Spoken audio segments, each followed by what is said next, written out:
casos verdaderamente impactantes. Uno no entiende qué puede estar pasando por la cabeza de una persona para lograr hacerle daño a sus propios hijos. ¿Cuáles son las consecuencias legales de esta acción? ¿Qué es lo que procede? Bueno, tenemos a nuestra compañera Claudia Castaños, ya lo decíamos anteriormente, para que nos dé los detalles. Claudia, muy buenos días, siempre un gusto tenerte cerca. Buenos días, familia, lamentando que en el día de hoy tengamos que enfrentar en este enfoque legal un tema tan triste. Sugerí el tema producción, Elisa, no solamente por el tema de actualidad, sino también porque me preocupa que en las últimas semanas se vienen replicando estos hechos y tú sabes que a veces uno teme a reacciones en cadena de hechos similares. Esto está muy vinculado con lo que venimos tratando anteriormente del abuso infantil, que no solamente se refiere a abuso físico y abuso psicológico, sino también a abuso sexual.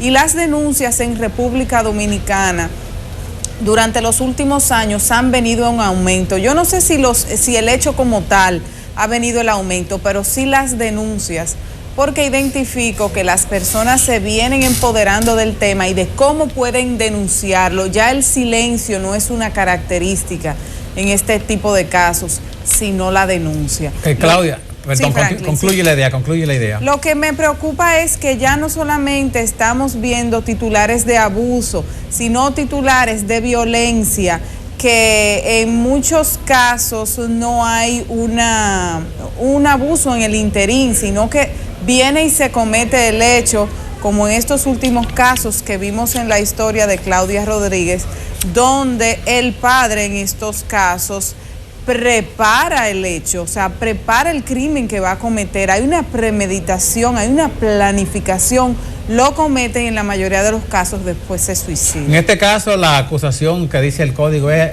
intento de homicidio a las hijas. ¿Y qué prevé la sanción penal cuando hay una condena? El intento de homicidio se castiga como el hecho mismo. En este caso, que él haya intentado hacerlo, no lo logró porque los vecinos vinieron en auxilio y llegaron a auxiliar a las niñas, valga la redundancia, pero también fíjate, Franklin, que él no solamente pretendió incendiar la vivienda donde vivían las niñas, sino también que le preparó un brebaje. Y en otros casos estrangularon esos menores, preparaban una carta, o sea, fue toda una planificación. Y me preocupa porque son 3 hechos similares en menos de un mes. Queda claro el factor de premeditación. Precisamente. Lo que abre a la siguiente pregunta. El daño, de acuerdo a las declaraciones que el imputado da, estaba dirigido a atacar a la expareja y utilizó como vehículo para esto a sus propias hijas. Otro cuadro de la violencia que vemos también proliferarse recientemente. Ahora bien, asimismo, lo que quisiéramos saber es, en este caso en particular, ¿hay una diferencia entre homicidio y asesinato? Porque él sabía a quienes les estaba haciendo daño y no me queda muy clara la diferencia entre homicidio y asesinato en este caso de manera particular. Bueno, en este caso hay circunstancias que son agravantes a este hecho. Como tú mencionas, Karina, de manera muy puntual, el tema de la preparación, de la planificación, que no solamente envolvía a hacer daño a la madre, sino también hacerlo con sus hijos, el lazo de consanguinidad que había con las víctimas, son situaciones que lo agravan y lo convierten, en este caso, es homicidio. Se trata de homicidio y sobre todo hay una preparación, hay una premeditación que agrava el aspecto de la pena, Karina. ¿Y cuándo se habla de asesinato? Cuando hay otros elementos que agravan el hecho y están vinculados con la pena. Hay algo que me ocupa, Claudia. Tú sabes lo que conlleva cuando un menor o una menor se ve envuelto en este tipo de situaciones. Cómo la sociedad a veces hasta casi lo juzga. No tan solo al que cometió el hecho, sino hasta el propio niño. ¿Qué aspectos tiene una persona que tomar en cuenta para hacer una denuncia de este tipo y contar con los rigores necesarios para evitar que esto se convierta en un circo? Mira, Elisa, de las 3 situaciones que ponemos como ejemplo en el día de hoy, En 2 de ellas, el victimario fue sorprendido cometiendo el hecho en delito flagrante, en el acto. En este caso ya no podemos hablar de una situación que suponemos, como en otros casos. Es un hecho donde los vecinos sorprendieron a la persona cometiendo el hecho. Y esto también, si bien fue una situación que facilitó en este último caso salvar una de las víctimas, puede darnos un escenario más completo, sobre todo a las autoridades, en cuanto a lo que tiene que ver con la investigación. Claudia, hay un momento en el cual hay que hacer un acto de reconocimiento de que algunas cosas no las estamos manejando correctamente. La doctora Roxana Reyes, Procuradora General Adjunta, nos ha hablado en muchas ocasiones de la enseñanza social, el cómo graficar a veces las cosas como se hacen incorrectamente, cómo decir en público y en voz alta y por los medios de comunicación cómo se mata, cómo se asesina, cómo se adelanta un homicidio. Es una enseñanza indirecta a la gente que por alguna causa le ha pasado por la mente hacer algo y encuentran eso como un manual de procedimientos. Mira, Franklin, por eso la delicadeza a la hora de tratarlo en los medios de comunicación. Es importante que las personas sepan también que a la hora de tratar casos que tengan que ver con menores de edad o casos que tengan aspectos de abuso sexual, de temas íntimos, el nombre de la víctima se omite. Y sobre todo en el caso de los menores de edad, el nombre nunca debe ser publicado. Y en este caso incluso hay que manejar con cuidado la identidad del padre, porque al final todo el mundo sabe de quién se trata. Hablan del domicilio, hablan de dónde estudiaban las niñas, hablan de quién es la madre, hablan de los nombres y el apellido del padre, y al final se sabe quiénes son los niños. Hay que proteger su identidad, porque al final si se salvaron o se salvó a alguna de las víctimas, tiene que seguir viviendo en medio de situaciones como estas. Quiero volver al inicio de mi comentario en relación a la denuncia.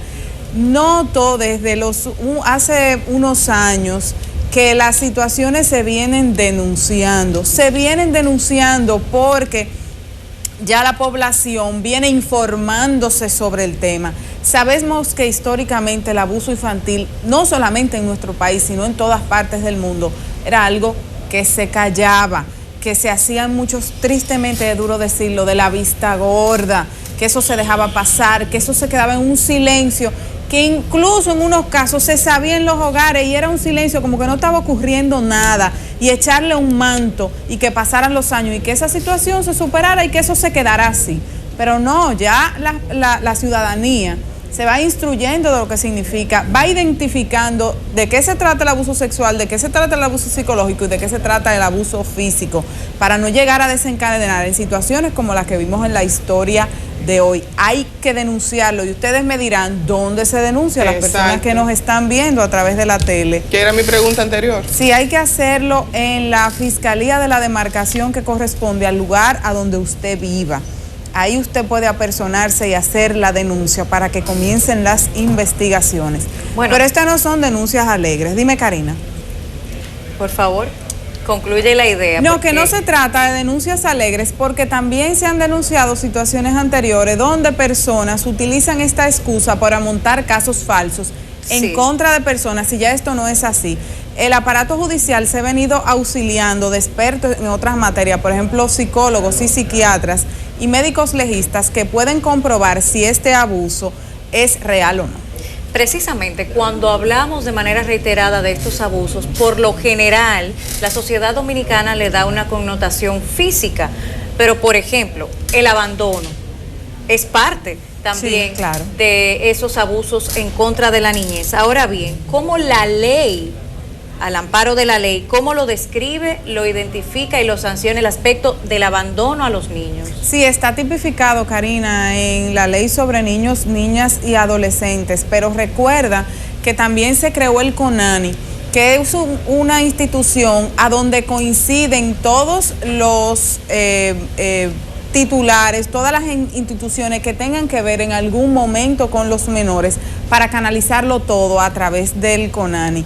Esto está tipificado en la ley, se maneja a través de los tribunales de niños, niñas y adolescentes, a donde a los padres, cuando hay situaciones de abandono de esa naturaleza, culminado un proceso judicial, se les retira la autoridad parental y ya sería el CONANI y el Estado Dominicano a través del CONANI, que tendría la autoridad parental sobre ese menor abandonado. Ahí nos referimos, vamos a poner ejemplos puntuales, a niños de la calle, a niños que dejen abandonados en lugares y que uno tristemente los ve caminando por ahí. Claudia, cuando se sucede estos hechos de violencia, casi siempre se realizan en hogares que no solamente la niña o el niño es víctima de abuso, sino también la propia madre.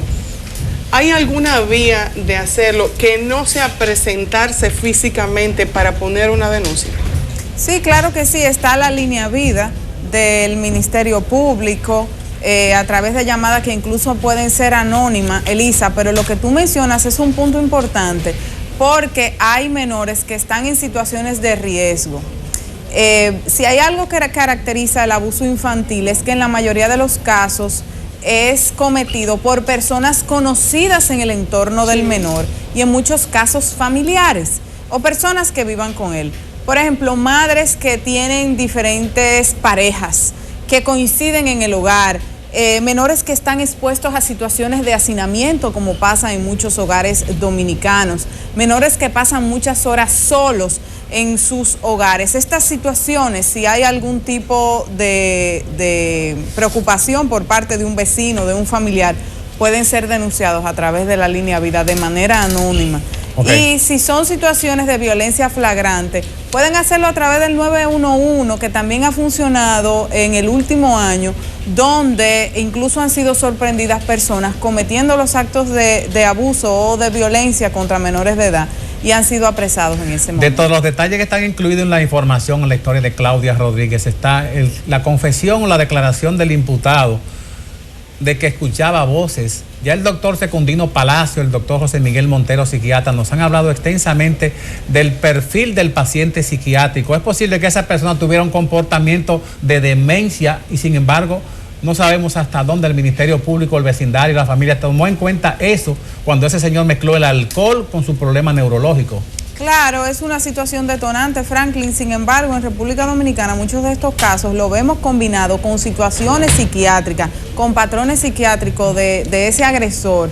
Sin embargo, en otros países esas personas, una vez ocurrido su proceso judicial culminado, lo llevarán a una institución psiquiátrica, pero esa no es la realidad del sistema de salud en República Dominicana y deben cumplir sus penas en recintos penitenciarios. En un minuto para concluir, Claudia, porque el tiempo nos cayó literalmente encima. Recientemente una menor mató a su madre porque esta cobraba 500 pesos a sus respectivos amigos para prostituirla y ella le quitó la vida a su madre. ¿Qué le pasa legalmente a esta menor? Mira, en esos casos hay una tipificación como parricidio, en este caso matricidio, que es cuando la hija mata a la madre, el hijo mata a la madre, el hijo mata al padre. Hay unas tipificaciones establecidas en el Código Penal, en la Ley de Niños, Niñas y Adolescentes, que establecen cómo se lleva ese proceso en relación a menores de edad, pero está tipificado también en el Código.